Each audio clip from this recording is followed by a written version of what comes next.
Again, good evening, everyone, and thank you very much again organizing this event and inviting me and Lorraine in this beautiful city once again, and also had the opportunity to be visited again this beautiful insight meditation and be here and discussing a little bit knowledge of the teaching that I learned, and so I'm so grateful for all those opportunities. Thank you very much, everyone. Thank you for coming. Thank you, everyone. Okay, thank you. Before I begin to talk, I'm going to join a few prayers, which is prayers of all those great masters, Buddhas. They did this to removing, freeing the suffering, the difficulties of every living beings, and revere their innate beautiful nature of the joy and peace, harmony. That is the meaning of these prayers, and I'm going to join that few prayers tonight. So please, you all, or we all, meditate. Yes, and then while we are meditating, I'm going to chant these prayers.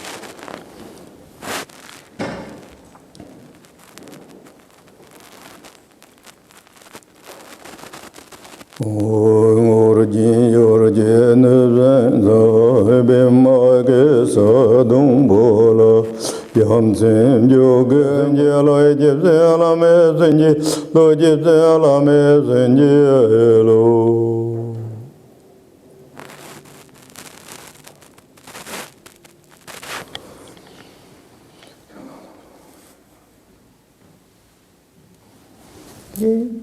So tonight I'm going to talk about how to heal the sufferings according the teaching of the Buddhist masters and what they practice it.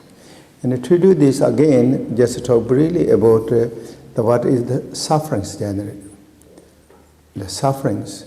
Sufferings generally, we're thinking, is something that unwanted feelings that we have to go through. Why it is coming, or why is it there?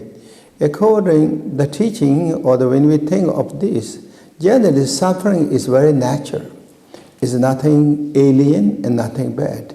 It is part of just what we are, where we are. It's like season. When we have the different seasons, spring, summer, autumn, and winter. When those different seasons comes, what are those? Is something newly arrived, or is something kind of strange things? What are those generally? We start thinking. It's nothing, any strange or anything that. It is part of the systems where we live this universe or this world. It's just exactly the same way. If we want a spring or we don't want spring. If we want the spring, if we don't want the springs. Or we like to analyze with the summer season or autumn and all those autumns, whatever the seasons. Even we like to do those things, but what we can do is part of the season, part of the nature. That's the way, the way we are now. That is the part. Suffering is part of our systems. Not just only suffering, we have also happiness. Happiness and sufferings, that goes side by side. It's not something that suffering is invading us, or no, happiness is escaping with it, or running away from us. It's a part of the systems. It's all that. If we don't too much analyze on these systems, kind of take that as more natural approach or natural rhythms, then we won't, I don't really we will suffering too much as we suffer. And what is Buddhism called? Is it samsara. Samsara has all these situations. It's not something that time we came in this world, time we live in this world, there's always this play games of this, something that we want, something that we don't want. It's all is going on all the time. This is also not just happening casually and randomly or without any kind of, just by itself. It's nothing. It has cause, it has conditions. Cause and conditions are bring up whatever that circumstance according to cause and conditions. If it's suffering or unpleasant, that cause condition must be played a role, similar things what we don't like. Even though cause and conditions at times maybe we don't pay attention too much. We always kind of longing, our human mentality, or in the Buddhism teaching always say the duality mind is always picking up the kind of what the duality mind like to be that. We don't pay attention of the how it's developing in the bottom down on at the root levels. But this all happen is not just happening by itself, I said. It has cause and conditions. So the samsara is the result of these unstable situations, changing ups and downs. That is all samsara. And that's what the Buddha named as difficulty, challenges. It's not just a Buddha named because it's when that begin to experience by us, it is difficult, it is challenging.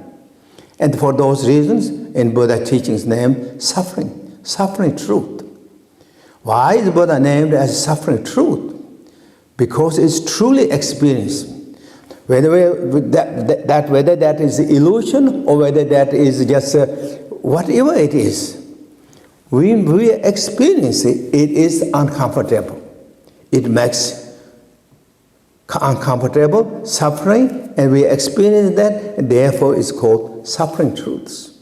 So this suffering truth is not just happening by itself. It has cause and conditions, as I said before, and that you all know. Things are not happening here just by itself. It has cause, it has condition. Behind the scene, on the scene, and far beyond the scene, far beyond that scene. All that came together brought that result. That what we see is the result. That cause, if suffering, that one thing that we can tell, if result is suffering, definitely it has caused similarity with that. Something unpleasant, uncomfortable, and kind of unpeaceful. Cause and condition. Because of that cause and condition, both result as difficulty and troubles. Then on the other hand, if it is happiness and good, that also not just happened by itself. It has a cause, it has a condition, it has all same thing. And the cause, condition must be also something very pleasing, something kind of appealing, something nice and comfortable. And that, because of that, then civilized and formulated and cooperated to each other, those cause and condition, right way, and both the result as happiness and goodness. So therefore, that is what cause of suffering truth, what the Buddha said in the teaching this. Cause and suffering truth is a part of the samsaras. That's what we call samsara, where there is a kind of rotating situation all the time that we cannot really rely on anything. It's unreliable things always happening, one after another. What we like to see is happiness, goodness, good things. But that is not happening all the time. It's always kind of like changing and all that going on and on. And that is, as I said before, time we came on this earth, or the time we born, and time we will leave, we'll have these changes. Changes always. So this is a part of nature, part of the systems, part of like, as I use the example as like seasons, summer, spring, winter, and autumn. It's part of the whole systems. Even we want to reject that, we cannot reject. It's part of that. And why we don't suffer with the different changing seasons? Because we accept it. We know these things. We know that. We not become timid with this. Therefore, what we do, one is according to general level, different levels of the Buddha's teaching, how we transform or how we heal the sufferings. There's different levels of the teachings, what Buddha taught. As I kind of like remember, or as used to let a practice of this. The first, the most important is to transform this, or to heal the suffering. we all have to be strong. We have to be strong. We have to be courageous. We have to be kind of fearless. We should not be timid. As I said, use the examples, the seasons. Why we don't suffer with the seasons? All changing of the seasons. This is just roughly examples. Because we accept it. We accept it, and we are not, when we accept it, we're not bothered by too much.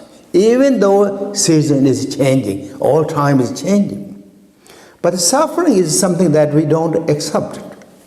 And that means, what in the Buddha's teaching said, we become timid. Always we are so sensitive and timid.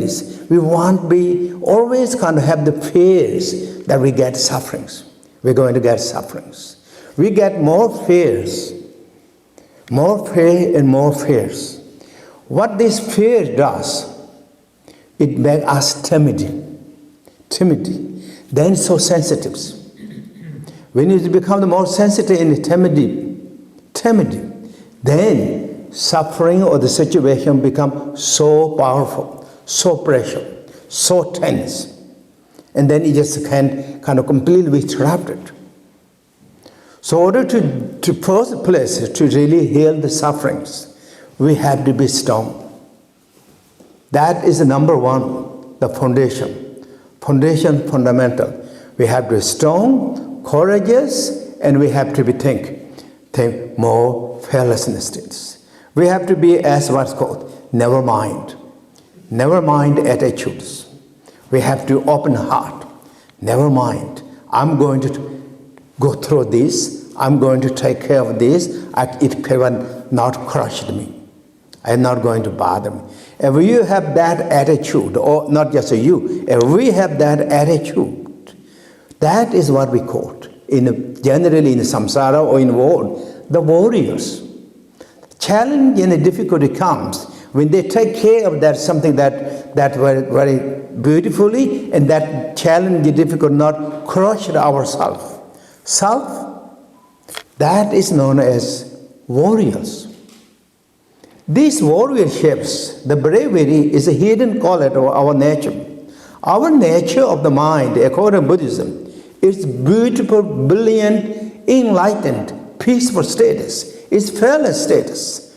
But timidity and this sensitive issue is brought by our duality. Or if we have ping down this, is the ego clinging.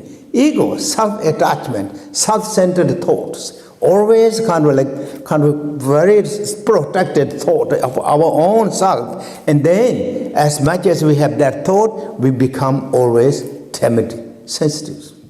Therefore, instead that, kind of open our heart, be fearlessness. Bring up our nature of the warriorships, our nature of the mind. Nature of the mind is beautiful, brilliant, enlightened, pristine. That's what all those great masters, great teachers from the Buddha, everyone said, nature of the mind is pristine, beautiful, heroic, very, very bravery nature. Mind cannot be done by anyone's. Even the Buddhas cannot do anything to the mind.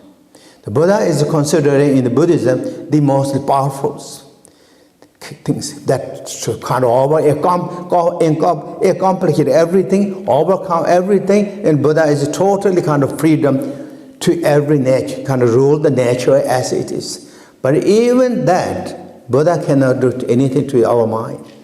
We have that distinctly beautiful, unique nature, each of us, own way, distinctly that quality. If we bring up that quality, kind of bring up that reality with the fearlessness and with the courage, and our warriorship is really intensifying and growing, and then we become powerful. Then suffering and all these difficult things, what we think, we not be crushed by, we not have to become too timid all the times. We can easily pass through that. So that is a number of kind of very, very fundamental.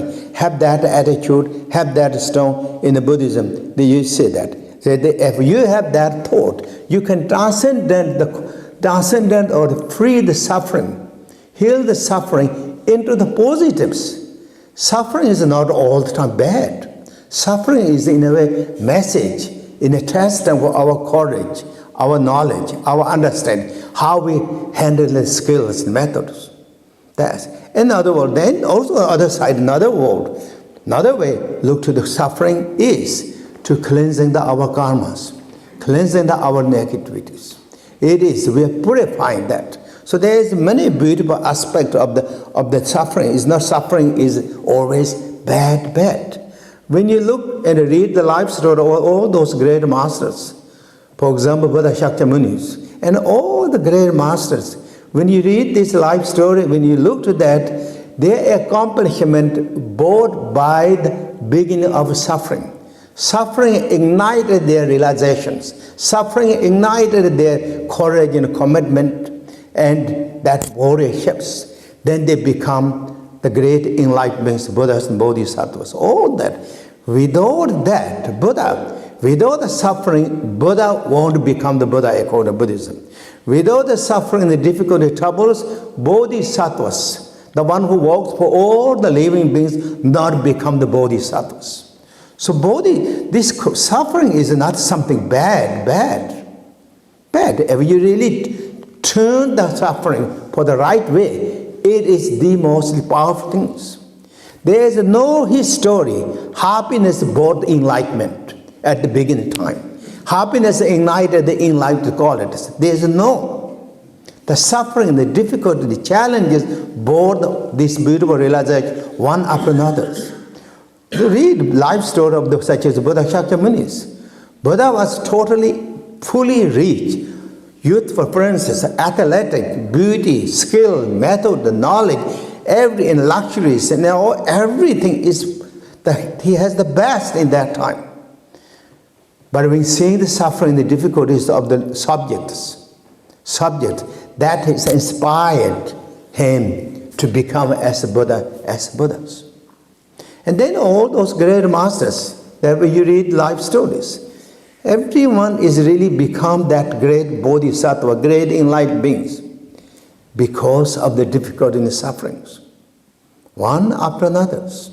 And then, for example, Christianity, Jesus Christ, because also external, relative level, he experienced a lot of sufferings, went through that, through the difficulty, suffering, and even what they call the cross-fight on the cross.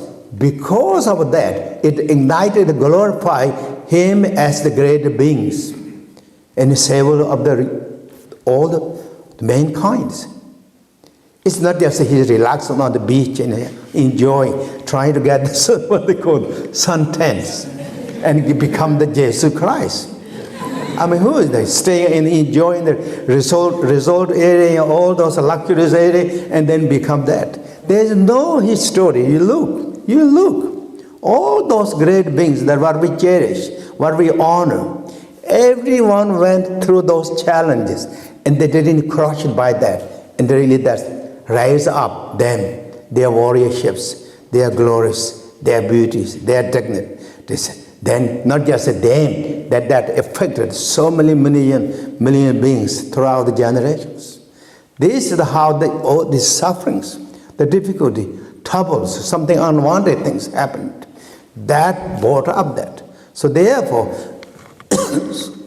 so many times in the teaching you say, suffering is not the suffering, but suffering is the great teacher, great who give the lessons and bring up our warriorship, our realization, so that we can defeat it, we can transcend it, we can change our directions, not just ours, but also can help to the other being, same way in that beautiful status. So that is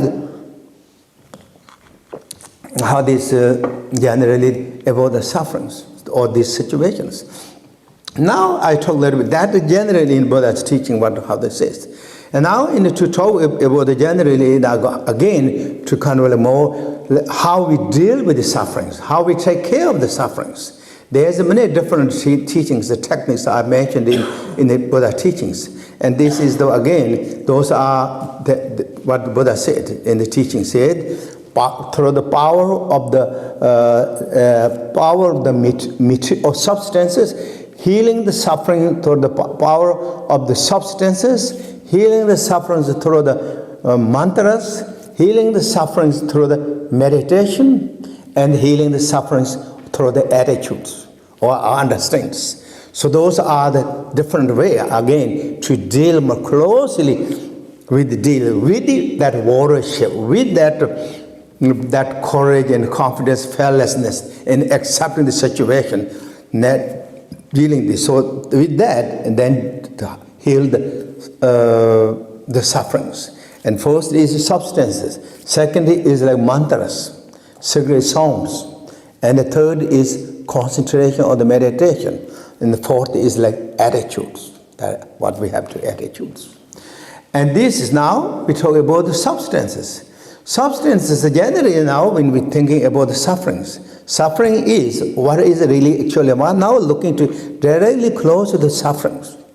Is suffering is an object, or is suffering is a subject? If we're thinking of the object and subject levels, what are these sufferings? Suffering is not an object.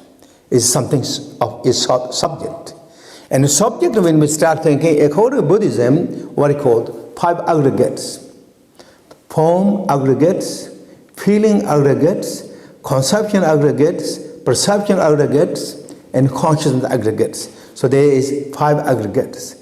Among these 5 aggregates, what are these suffering is? Suffering is, of course, is the mind, but it's more related with the feeling. It is the feeling aggregates.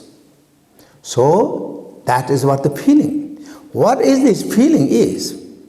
Feeling is where? Feeling is how it started feelings. It started with the mind. Started. It reflecting to the physical, it reflecting to the mentally, so it reflected at least in 2 major places. Fundamentally started with the mind, and then it reflecting to the physical, to the mentals. So now that feelings. And how many feelings? According to Buddha's teaching, there is many feelings. But can you summarize all the feelings into 3 feelings?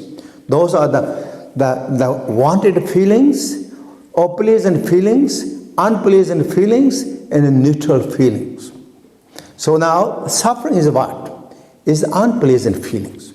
Something that we don't like to accept it. Something that I don't feel comfortable. That is what the suffering is. So it is the feeling that unpleasant feelings. And when that, how this is reflecting, that is a 2 major way, physical and mentalist. Physical way, when the suffering comes, then physical troubles. All the physical troubles can be summarized into the physical feelings. Mental feeling is something that not necessarily immediately started with it physically, but is mentally started. Mentally is also kind of like mind, something that don't want accepted. It's all thought. Mental suffering started with thought. I mean, it's all actually Buddhism. If you read the books of the Buddhism, actually it's all, everything started with the mind. Particularly, for example, mental suffering. Or mental suffering is started with the mind. And how? Again, don't like to, even as a thought, we don't like to accept that thought. Something that we highlighted. We have trillions of thoughts goes through our mental state or our brain status every day. But among that trillion of thought, we highlight one and we don't like to see that. We don't like to see that. As you highlight, we don't like to say, mind is playing a double game and again it becomes more tense. I don't like that. And then you made a kind of another conception thought along that trying to reject that. But thoughts are coming back. Thoughts are coming back. You're trying to reject that. And thoughts are coming, become bigger and bigger. So now almost the mind is playing 2 games. Subject and object within the mental status. That is how the beginning of the mental problem or sufferings. When mental problem sufferings comes, then there is so many again psychological troubles, mental problems, emotion troubles, so forth. All that arise one after another. All this way is happening that all is happening on the brain or the mental states. All is happening. When sense mind is become so powerful, it rules the whole our environment. Mind is the ruler of our environments. Sense is ruling, then it is settling in the brain or the mental status, it becomes stronger and strong. Then of course, when it becomes stronger, and our wind, according to Buddhism, our wind is become more stronger. The running wind on the physical is become more stronger, more rapidly moving. When wind is running, mind is joining and is going circulating through all the nerve systems. Brains, and in according to Vajrayana or the esoteric Buddhism, and the chakras and channels and all, it's just become. Then it created very unpleasant environment in the mental status. And that is known as then the mental sickness or mental feelings, mental problems. And that is, as I said, emotions related, psychologically, or anything that. All those troubles came one after that. Even though it's mentally related, that truly we go through that. It's not something that it's my mind, it is just it goes away. Because our mind is supported to that. Our conception is supported to what we started, is continually maintaining, and then it becomes the troubles. So now how to heal this? Heal all these troubles. If we divide again, I went back to this. What we discussed is first to is feeling. Feeling can be divided into two. And this time we're talking more about the feeling of the suffering or the unpleasant. And the suffering can be divided into two, physically and mentally. These two. Now, how to heal? To heal is, as in the Buddha's teaching, or those great masters always said, teaching the substances, and then as well as mantra, meditation, and then what's called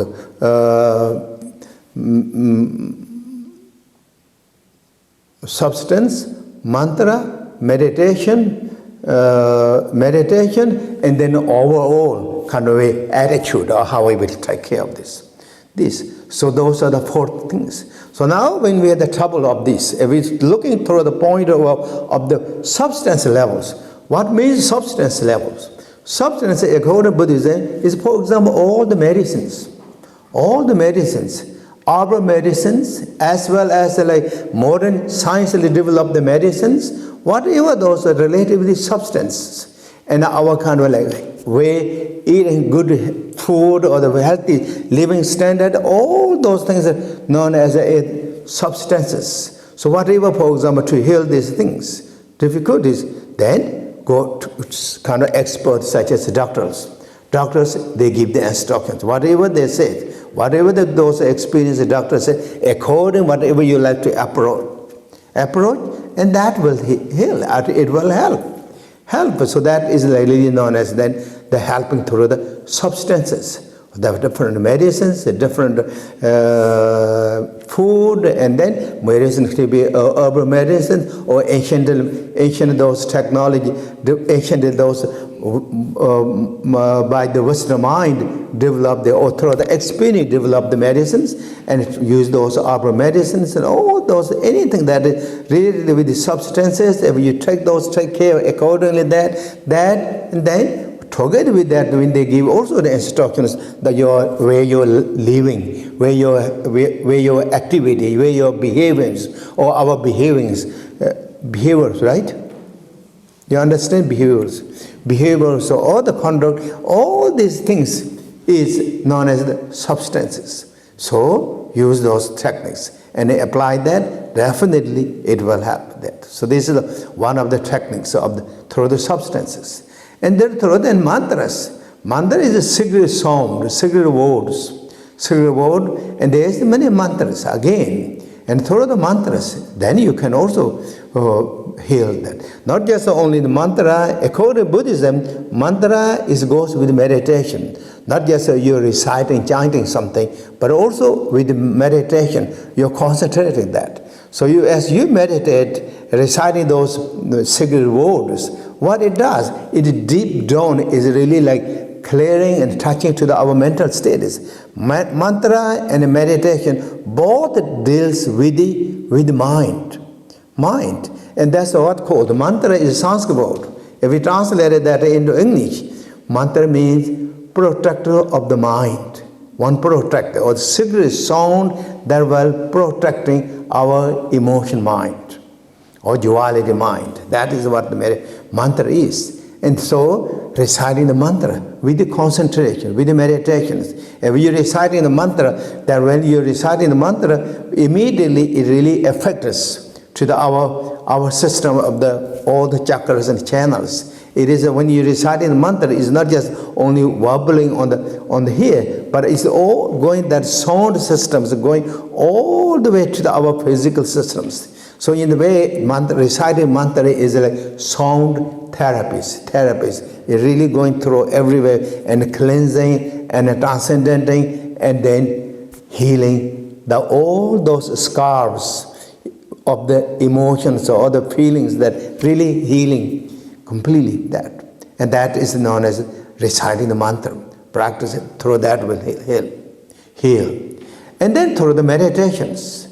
Meditation is, according to Buddhism, is very profound, because it is all generally this started with these uncomfortable feelings. Start with the mind, so that it goes to the root.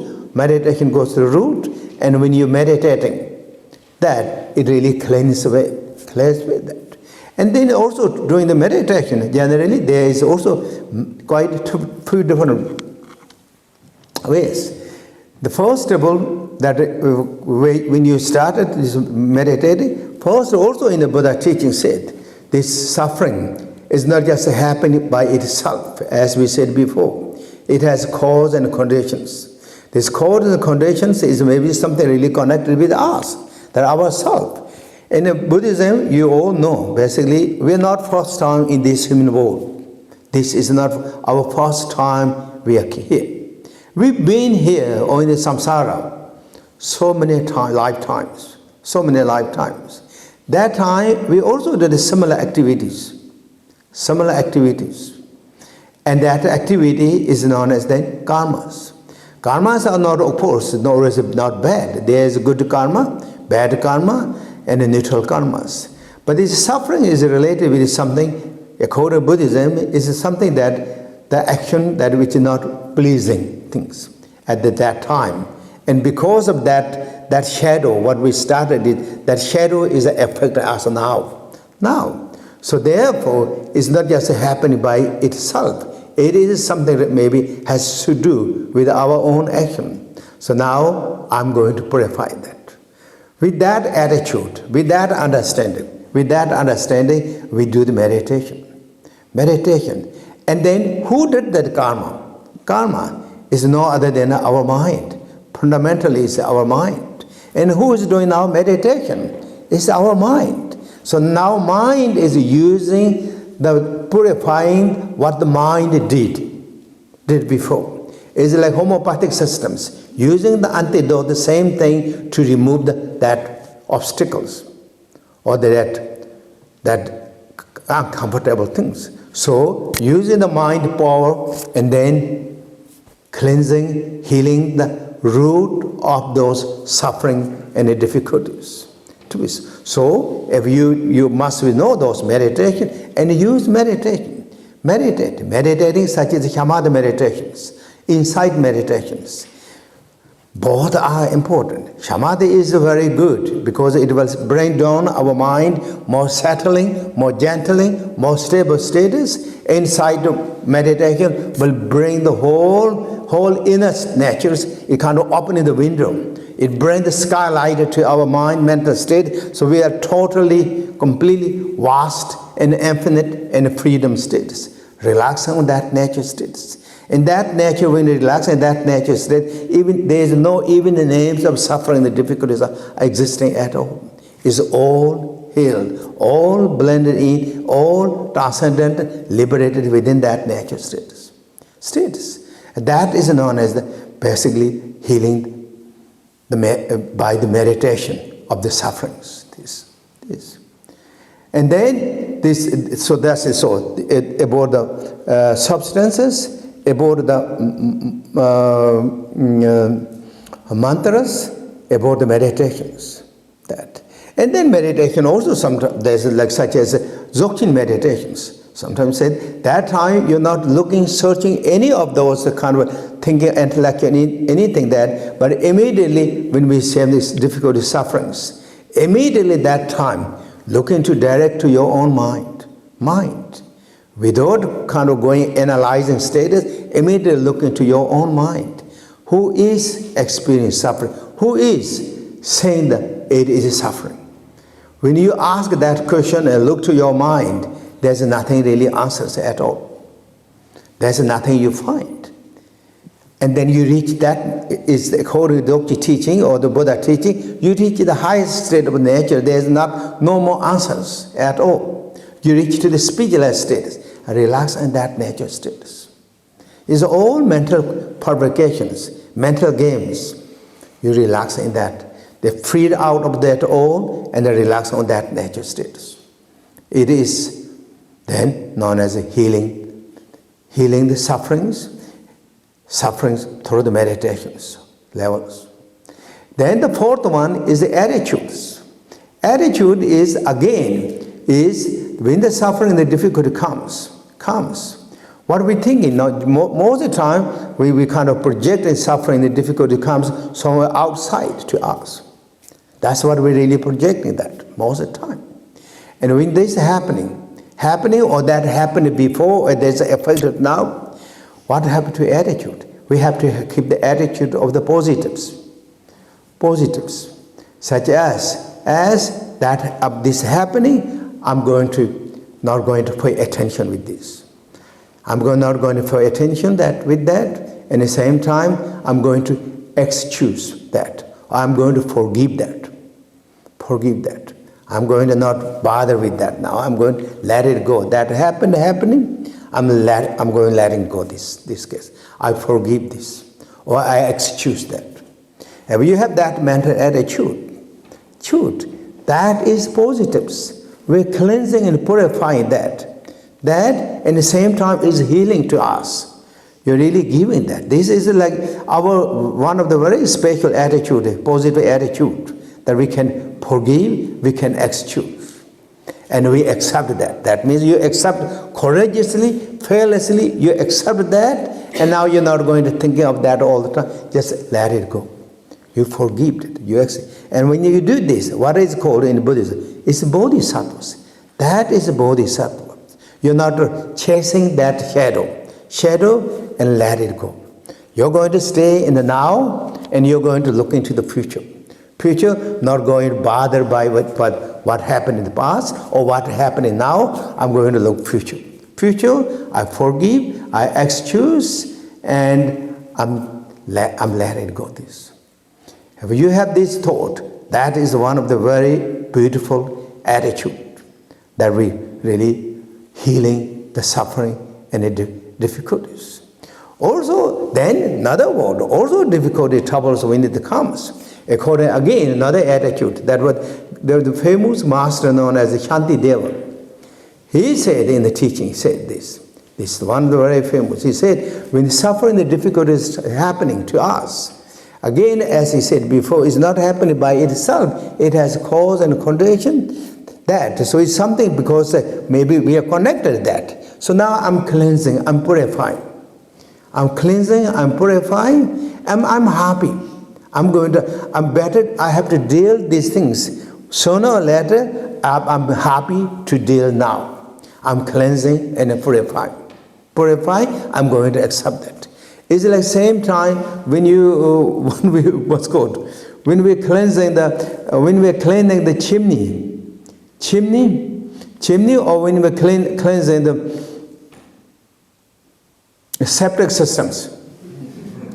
When you clean the septic systems, sure we won't feel happy, that smell. I don't know so. But we were happy, we're cleansing. We're cleaning, it needs to be cleaned one day or sooner. The septic system or the chimney, it have to be cleaned one day. So I'm dealing now, better not too late.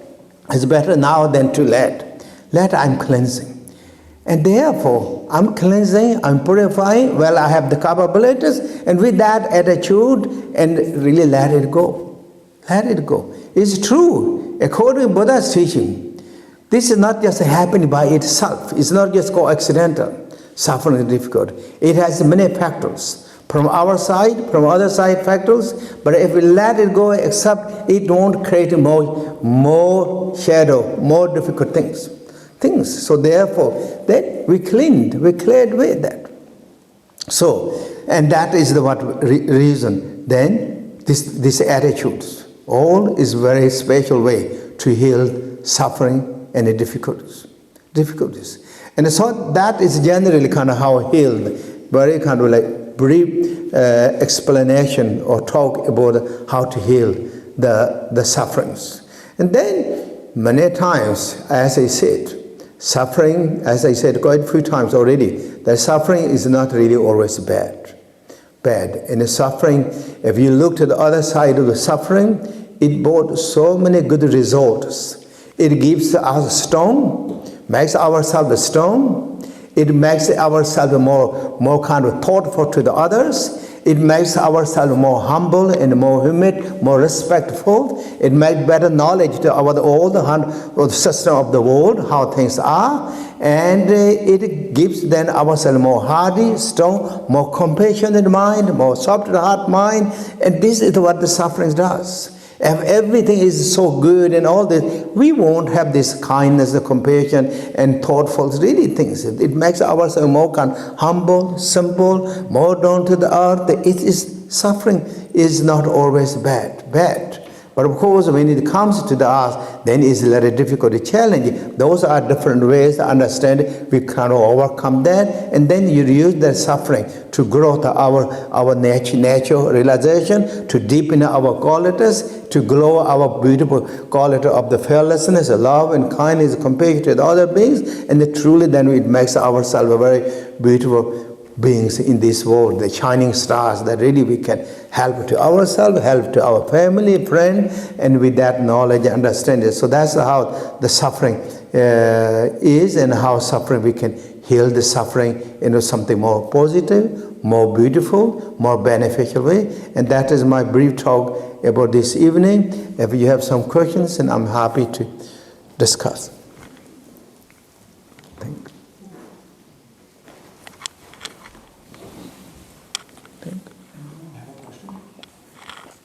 Yeah.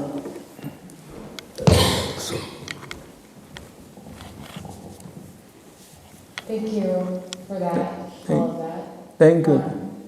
I was wondering about the comment that you made regarding when you are meditating and you ask your mind who is suffering and there's no answer. Immediately I'm thinking that no matter what there will be an answer. I'm suffering, this country is suffering, this country is suffering, these people are suffering, this land is suffering. Is there no answer when you've practiced a great deal, or is that, I'm just having a hard time understanding that. That is like, for example, particularly to heal our sufferings. What I said, that when you ask that question, who is suffering? And if we are going really heavy, our mind or ourselves, individuals are going very heavy-hearted in mind, and this really making pressure to ourselves, that time you should think, and this is one of the techniques, then you should think, who is feeling that? Who is thinking that? Who is that thinker? Who is that thinker? Who is feeling that? If we look to ask that question and look to that present moment, to your mind, right that moment, then there is no answers. That is like, it's not something that we're trying to hide and escape from the feelings, but that is really the nature of the mind. If you look to generally every this object, everything looks like a truly existing, but if you look, investigate, analyze that every items and every this molecules, every this system, there's nothing substantially existing core at all to anything. Therefore, is what in Buddhism is called relative truths. All is relatives. All is relative. There's no substantial solid existence. So this is the way the universe is, like as an illusion, magical displays. Similarly, suffering, the difficulty, all these things are magical display of the illusions. So now, for example, I'm suffering, I'm experiencing difficulties, that and all these things. But when that happens, strong, tense thought happening, then you ask, who is me? Who is me? Who is saying that I'm suffering? Where is that me saying suffering? If you ask that question, put that inquiry to your mind and to your feeling, there is no answers and there is nothing that you can find. That is the state of the free from suffering. That state is free from suffering. But due to our dualities, due to our grasping, clinging, feeling, and attachment to the sensitives, it won't last a long time. But it is really you healing that moment. That moment you heal that all that conception or the feeling, that suffering thought into the wisdom or into the great emptiness status. So you really, the way this suffering come from actually, where that come from, is also come from the great emptiness or the great wisdom. So it went really back to that natural status. Now again, due to our unfamiliar of the meditation of absolute truth, it won't last a long time, definitely. Maybe next second it will come back, but however, that's the one way to heal this. But if you're thinking of all the other pain and sufferings, you can think that technique, you can think, but at the same time, you really put a lot of aspiration, bodhicitta prayers, such as mantra, meditation, wish, no more suffering, such as in Buddhism, in Mahayana Buddhism, there's called four boundless prayers. May every living being free from sufferings. May they ever have always have the happiness. May they always stay the joy, and if I join that whole praise, may all sentient beings happiness and cause of happiness. May all living beings free from sufferings, cause of sufferings. May they always have the supreme happiness which is free from sufferings. May they always have the great equanimity understanding, great equality understanding all the time.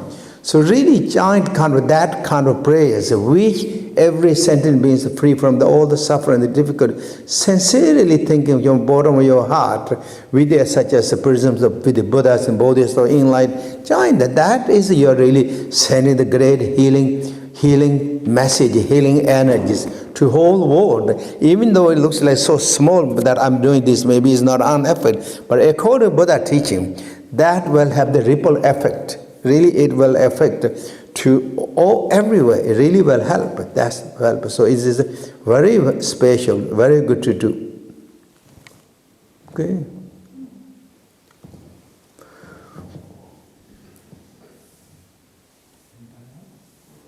Yeah, here's one.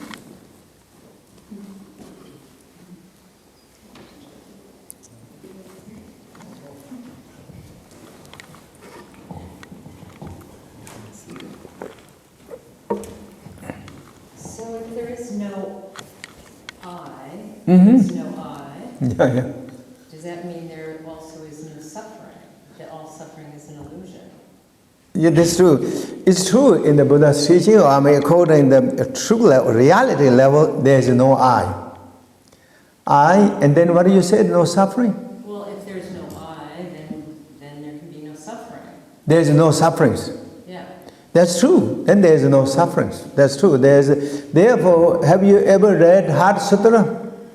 There is a sutra called Heart Sutras. there's no I, there's no, all this teaching said, and there's no sufferings. There's no suffering free from sufferings. True. So all those teachings said, so is it beyond all the levels of the conceptions. Conceptions, they are true, is there's an according absolute level. In the Buddha's teaching said there's no I, is only on the absolute level. On the relative level, yes, there is I. There is you, there is me. Even Buddha Shakyamuni said, I am staying in the Vachuspik mountain, or I am in Varanasi with my students.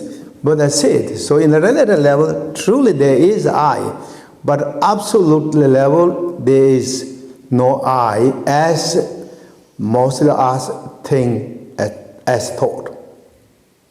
So on the relative level, there is suffering? Definitely. Relative level suffering, that's what we have to do, healing power, substance healing, mantra healing, meditation healing, attitude healing, all those are on the relative level, and the suffering is a relative level. Truly we have sufferings on the relative levels. Yeah, in a relative level, we all know this is nothing, something new, that we have a lot of difficulties and changes in our lives. Time we born, as I said, and time we go. In the Buddhism said, time when we born is also when we are taking the birth, even though we don't remember, but our birth is not always pleasant. It's not pleasant to the mother, it is not pleasant to the child who is taking the birth. And then when you grow up, there is also a lot of difficulties, troubles. And then getting old is not easy. And then similarly, sickness is not easy. And then living this body is not easy. So those are kind of major, uncomfortable things that we have to go through. And then beside, there is so many groups of these feelings that comes. See, it is all definitely relative truth, relatives.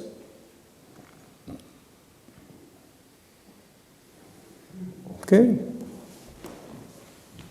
Yes, thank you. Oh. Yeah, Dennis.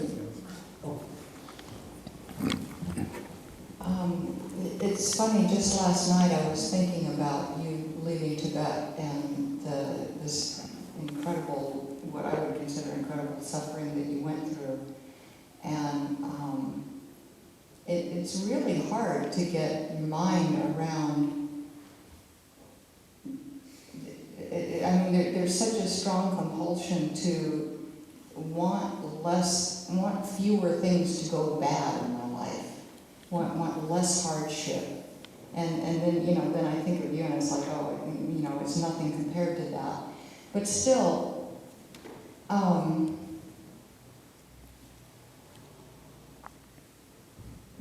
not sure exactly what my question is, but it's like there's a desire to accept what is, but there's also a desire to have what is be nice. And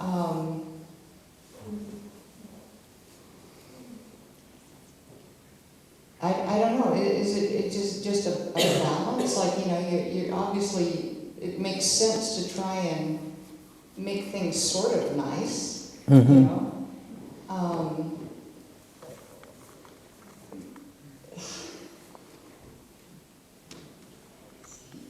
but it's like, I get so tired of hardship. Definitely, the suffering and hardship is difficult, really difficult. But however, I think, as I said, it's not just I'm saying this, but it's true. We all have to go through. This is not something that one is exceptional. That even the enlightened beings, an external level of how their feelings are, of course, is not really as we are. What we feel is suffering. Their feelings are different. But external level, They went through a lot of hardships and difficulties. And then we are going that. And it took, and within ourselves, each purpose, that's what in the Buddhism called karma, or Buddha teaching say, the karma. But individually, we all have the different varieties of the challenge, the difficult. Each of us has these things. And then also we have very similar kind of challenges that we all share together, these things. So that the group level kind of similar, but individually again quite different. These all go through this. But whatever it is I think that the most important, that is all the experience, those great teachings say that we have to really be very courageous and strong and accepting their situation. And accept the situation is really mean that we just live like that. But with that acceptance, we're trying to solve the problem. We're trying to heal the two problems. That if we do this and we use those as like kind of like reminders or as like or make ourselves stronger and courageous ones to really help to the others and they kind of know that by our difficulties and troubles and sufferings knows that how others are going through that. We see this and kind of then more compassionate, more kind, more brave, but trying to support and help that. Those all activities will also really will heal to our difficult troubles too. So that is really what that you can heal yourself. You're trying to heal others and support and help that. And then also same time, as you said, when you thinking of the purpose, like kind of for me, like when we left the Tibet, all the more refuge and all these things, and the frightening situation, they really go through this. And it's not just that they don't have the troubles at all, but they have all the troubles what we have now, but beside they have troubles,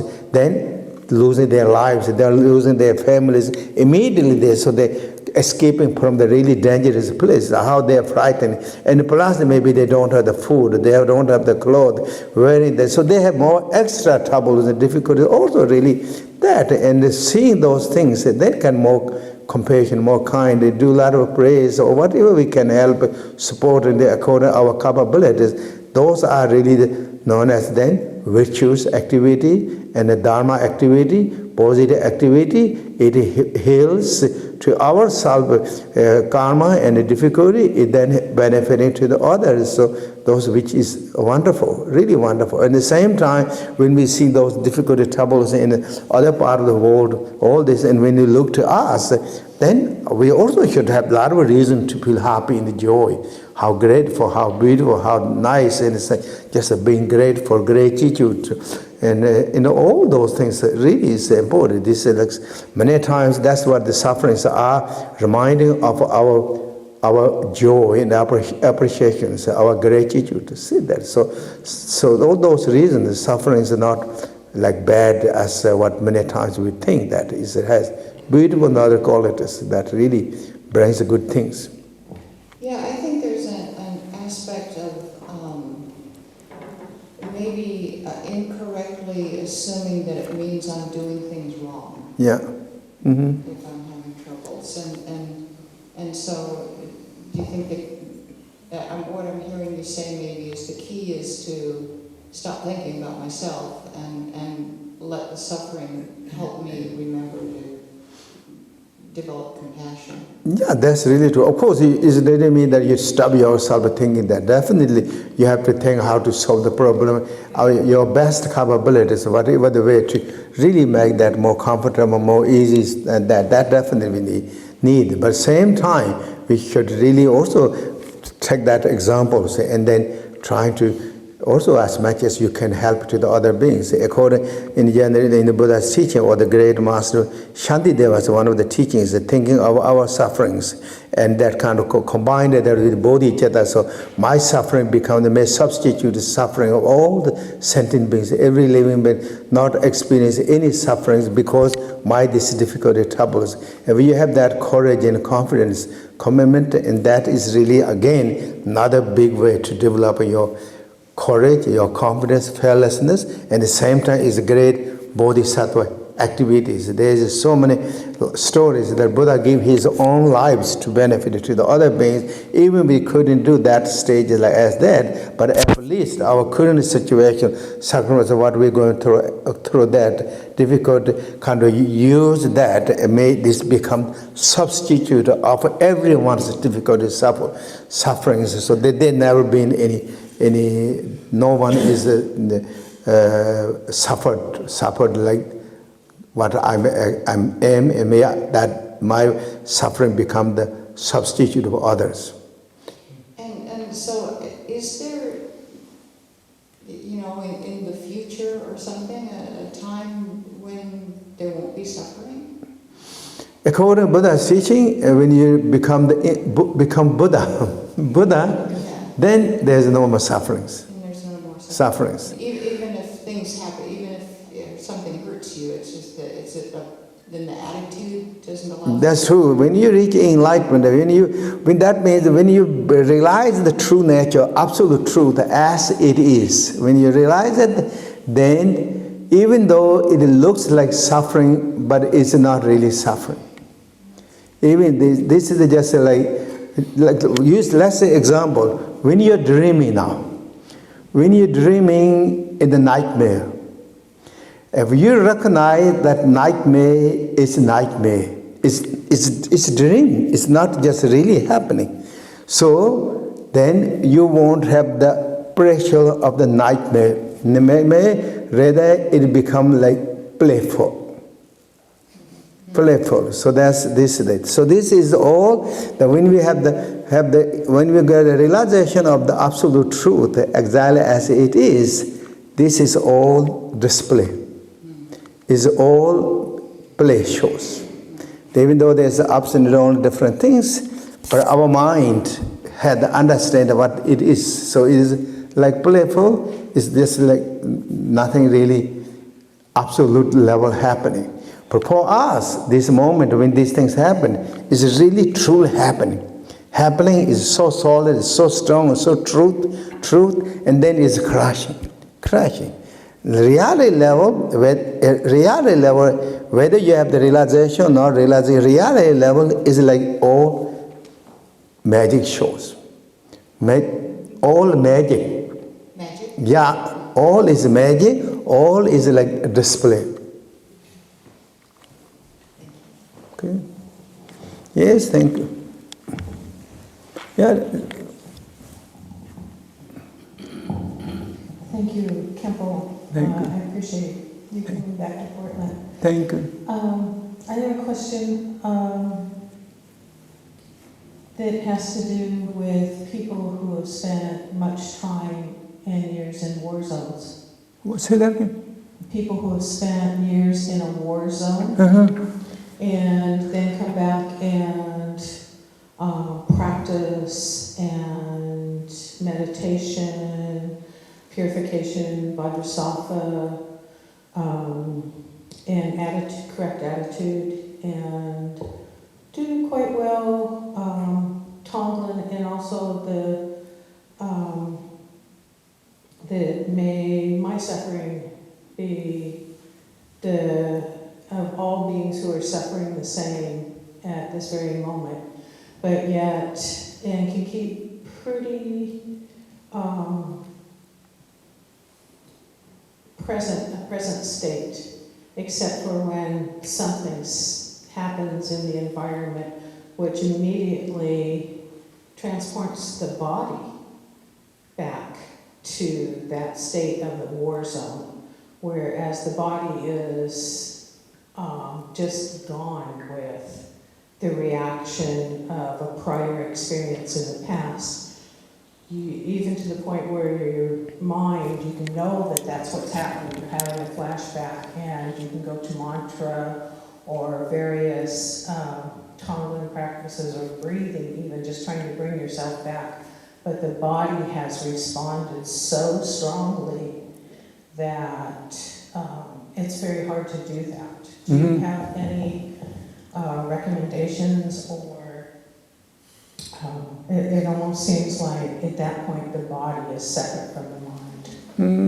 I think so. Really, I will say still, even though that's happening, I will say still trying to keep up the attitude, and as well as mantra, meditation, and all the healthy experts like the instructions, whatever really the best, trying to keep up that. So I think it's really those are the best, but keep the positive mind, keep the kind of like courage, and like keep the hope. I think keep the hope and keep the confidence, and with that, and then do all those like spiritual, like meditation, mantra, then that, and then together with the expert, those doctors' instructions, really be strong, and then also listen with our friend, family members, how they can help, their kind of advice, anything if they have got those, really keep up that, but shouldn't lost their or like vision or the goal or the hope, and keep up that, still keep up the happy and the joy that I'm beautiful human beings, I'm good, I'm just really don't feel like kind of like trying to not feel kind of like very hopeless and just like lost everything. Really bring up that. Even we're going to through that tunnel, in a way a tunnel, that there is a window of light if you keep the courage and confidence and your vision and the goal, identity up that, and keep the principles. And our attitude really is, I think, is really important. And with that, then, this Dharma, like spiritual meditation, Tonglen, breathing, all those wonderful mantras, that definitely help. But this is just one of the obstacles. Obstacles we go through this. Even the great practitioners went through so many obstacles. Even we read life stories, like, all those great masters. And in the ancient time now too, there's so many great practitioners, so masters. When we read life stories, they had a lot of also very kind of good days and sometimes very difficult, hard days. But their goal, they lost it, their hope or the vision, their identity, their principle, they lost it, and that really brought up that, then become that. So I will say the same way, apply that techniques and just keep up that, really that, and trying to bring more joy, more appreciation, not looking always the weak side of our things, what happened in the life, we kind of not thinking. But even when we can make the mistakes, we can happen, these things happen. We give excuse, we forgive, we accept it, and keep the vision and the goal. I think really can change, that we can turn that back.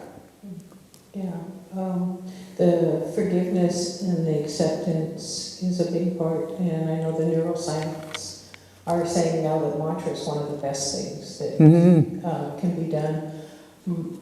My question is, even with the acceptance and the forgiveness and the practice, that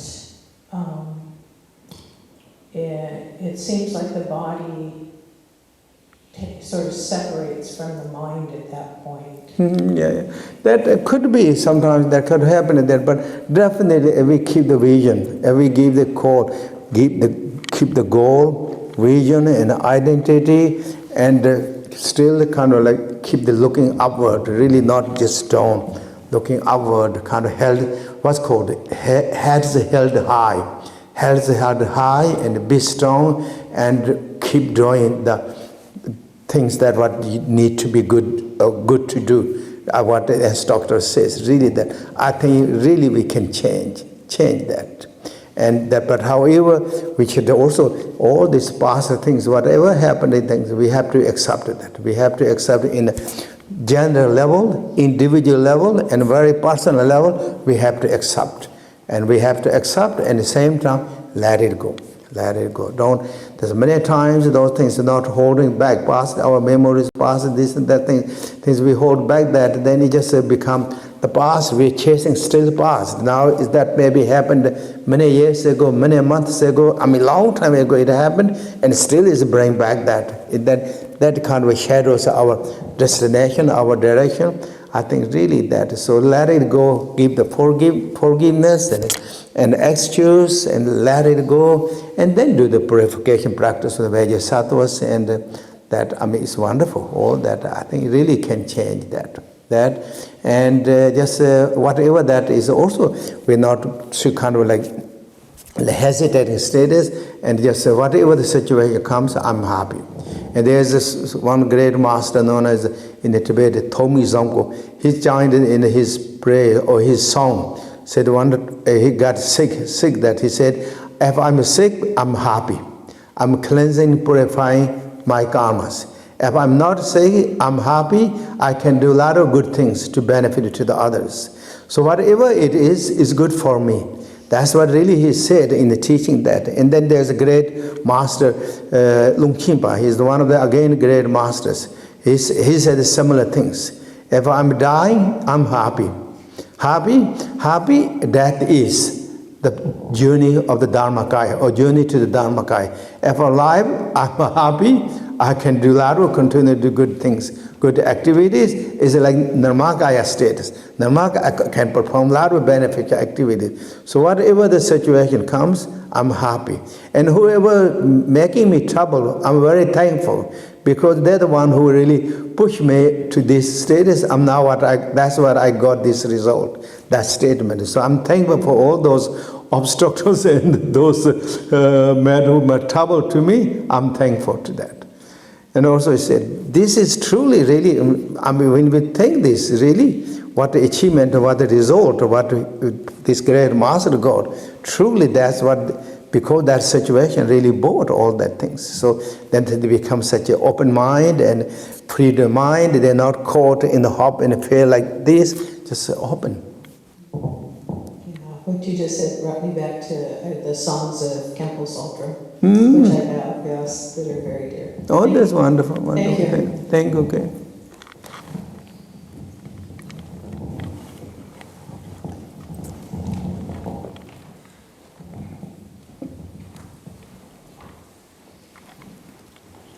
Khenpo, thank you for your teaching and your presence. Oh, thank you, thank you. Sometimes when I meditate, I get to a wonderful, peaceful state of emptiness. And I don't know why it's up here, but up here, it's like my ego, what some people would call the pain body. And it looks down on me with folded arms and says, all right, just take a few more minutes of bliss, a few more moments, not even minutes, take a few more moments, but then come back. I know I'm grouchy and I've got a lot of grief and pain and anger, and you're much happier there, but people won't recognize you unless you're up here being Daniel. People won't recognize you, and then I go, that's okay, they don't have to recognize me, it's much nicer here. And then the ego up here says, you've worked so many hours and so many years to get to this emptiness, and there's not going to be anybody to enjoy it. So, do I just keep going back there and practice and try and ignore the voice, or do you have any words that the empty me can say to the ego? So the ego and the empty have a big debate, I think. I think big debate. And I think so you have to say, I'm not going to listen to you, ego. I'm not going to listen to you, ego. I think so maybe that's it. I think this is, I'm very happy that you meditating, and I'm those really good. But however, this is just a little, again, testing or the hindrance that happening to you. But that is what is really the important, not pay attention. Not pay attention at all. It is, fundamentally speaking, it is display or your mind, display of your mind. Mind, there's nothing, is all, mind is playing that game, and so therefore, not pay attention. And then is somebody also a little bit is kind of like hindrance, as I said, and that also happened, for example, Buddha Shakyamuni too. If you read life story, Buddha is going to get enlightenment that night. For example, he sit on the under the Bodhi tree on a full moon night, and then meditating, and then what? There's like, according to the teaching, say the Mara came that, why you stay here? Under this Bodhi, this tree, what are you going to gain? What are you going to gain in back to home? Your kingdom is completely controlling and controlled by or the ruling by the Devadatas and many others. So why you stay here? What you will gain here? Go back to home, and nobody will appreciate you anything. Those really in the teaching said those all came that in a way the obstacles. So similar things. These things are happening, for example, you or many also practitioners can experience these things. But when that happened, our confidence and courages are not really lost or anything and keep strong. And when that happening, generally why this happening? Many times in the teaching said it is because of happening that your practice is going quite good. When your practice is quite good, you will have those experiences. If our practice is not going at all anyway, we won't have any of those experiences. So that actually is a sign of your practice is let it developing and strong, let it stronger. That's what this experience happening. So don't let fall down on those obstacles or those like hindrances. Really keep strong and be meditating and continually, and don't ask those questions, don't listen the answers, any of those. You're trying to stay present state, feel strong presence, such as the Buddha Shakyamuni, all those enlightened bodhisattvas, really they are blessed strongly, and then just not even those feelings are let merge to your emptiness status and free from the egoless state and relax, and that really I think that the best. That's what in the teaching said. That's what we should do. Thank you. Thank you. Okay, anyone? No? Yeah, thank you. I wanted to ask you about the dreamlike nature of experience you said earlier, like the magical display. Mm-hmm. So the playwright William Shakespeare, in one of his plays, said the world where we live here is really just a stage. And all of this is just actors going back and forth. It's a display. It's like a story. Mm-hmm. So I want to, if you'd say something about the self, because there appears to be all these selves. We relate, we have friendly relationships, but you were saying to look inside to see if that self, the story we have, if that really is true. Say that again. The story we have of self, myself. If I look at that, it's all bits and pieces. There's no solid thing there. It's just all stories and stuff. But in the Tantra, with the empowerment to a deity, then you have introduction. You can be a different actor. Instead of this actor, this mask and this costume, this body, that can be like a divine being and play with other beings and do little things to make them happy and see them as enlightened beings. And when I do that for a while, the regular self, I forget. And it's a much nicer act. It's much more fun to do. So, or you're saying, so this examining this hard self, if we look at it and let go or be more playful, see more as magical display, that immediately relieves the suffering. The suffering starts. But that's definite, yeah, that's definite. When you bring that realization, or when you bring understanding of you become the divine body, according to Vajrayana instruction, and then whole universe is transformed, or in that state is a divine state. Not just myself is in that status.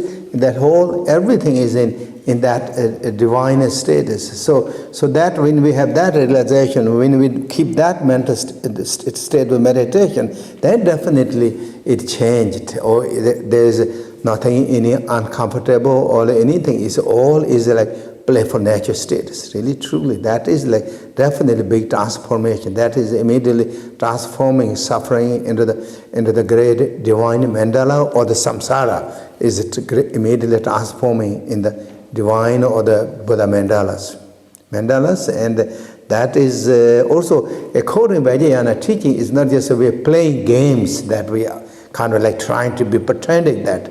In the reality level, according to Vajrayana teaching, truly we are in that status.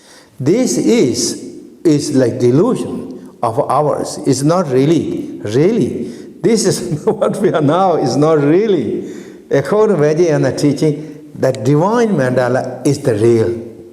But why we are not seeing? Because our cataract cataracts of the duality, blurred, and then we're not seeing that. It's blurred, or we diluted ourselves, then we don't see. But reality level, our nature of the mind or nature is so pure. So pure is just a Buddha status. And therefore, our senses are also in the Buddha sense status. Therefore, all the object of the senses are also in that divine sense status. So therefore, what we call the visualizing, that what we visualize is not we trying to pretend something, but we are really going back to the original state, exactly what we are, and not letting obstructed by the dualities. So that's and when we do that, and when you have that realization, then everything is in the divine, everything is that original enlightened status. So therefore, according to that, most of you know that Buddhism, Buddhahood, enlightenment is not just you trying to gain something that which you're not now. You're coming back to the original state, what you are. So for that reason, that Buddha enlightenment is natural, it is true, is natural, is not artificial, and you're just reclaiming back your status. Okay, thank you everyone. Thank you very much everyone. Thank you everyone. Thank you, okay. We do again 1 minute meditation, and then again I'm going to chant for prayer, dedicating that again. May all those what I said before, may all living beings have happiness, cause of happiness. May they free from the sufferings and cause of sufferings. May they have the ultimate state of the happiness or joy and free from the sufferings. And then may they have everlasting realization of the great equanimity. So those are I'm going to pray. So please join your attention with my prayers. First we do just 1 minute silence together.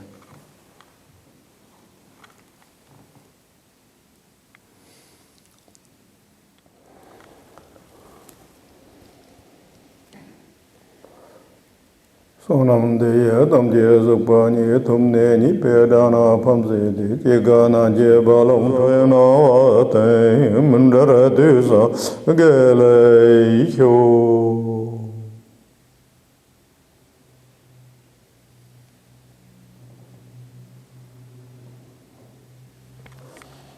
Okay, thank you everyone again. Thank you very much everyone. Thank